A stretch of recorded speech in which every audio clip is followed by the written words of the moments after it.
very much.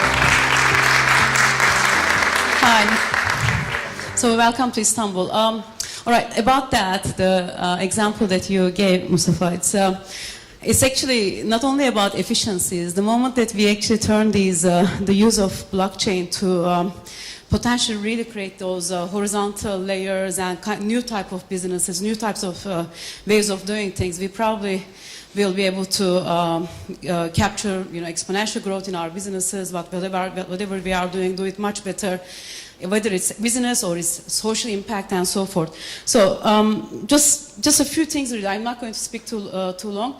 I was thinking about actually the crowd here and the agenda. And I just remembered when I actually started getting into blockchain, in fact, believe it or not, blockchain wasn't really considered to be interesting. And because the only people that I could hang out with were the people who were very much interested in Bitcoins. And you didn't even have like alternative altcoins or anything like that at that time. And the Bitcoin people, really, when you went and talked to them and talked about blockchain and how we could potentially use them in financial services, honestly, they weren't so excited because what they were working on was much more interesting than what we were actually, than my background, frankly. And when we did found a group called UK Digital Currency Association, and I remember having lots of discussions about if we should be able to, how we should be able, we should put blockchain in the mandate of that association because it's going to be really interesting. So, short story. We went through many cycles. So blockchain became good, then Bitcoin became bad, then Bitcoin became good, and blockchain and DLT or whatever, all those kind of things happened in the last couple of years. And one thing that didn't change actually, which is reflected here, the diversity and really of the diversity of the projects and use cases, not only in financial services, that's my background, and frankly it is somewhat perhaps boring compared to some other backgrounds, but all the other use cases, the social impact, the property rights and pharmaceuticals, agriculture, all kinds of different use cases. These were always there in the crypto space and blockchain space, whatever you call it. I think they're all converging anyway. And it's really important that they are there. So this year's agenda really reflects that.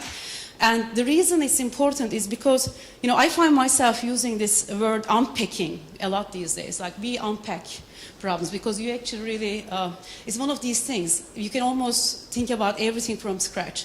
When you do that, even if you're in financial services, frankly, there are lots of inspirations to take from other industries, other use cases.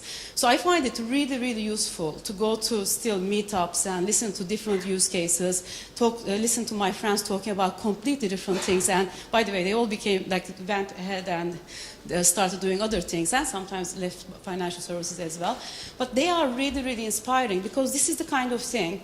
It is so foundational and fundamental and relatively early in its development that one way of doing things in somewhere can be actually inspiring to something else, and you can actually really grab that and use it, you can really create some innovative edge. So that's why what I recommend you do: enjoy the conference and just have fun, listen to other people. And by the way, one more thing is perseverance really is important in this world. It's not always very easy to really go and find those use cases and make them happen. And there are so many things to connect. But I wish you luck and really great 2 days in the conference. So I'm just going to call Kozan Bey.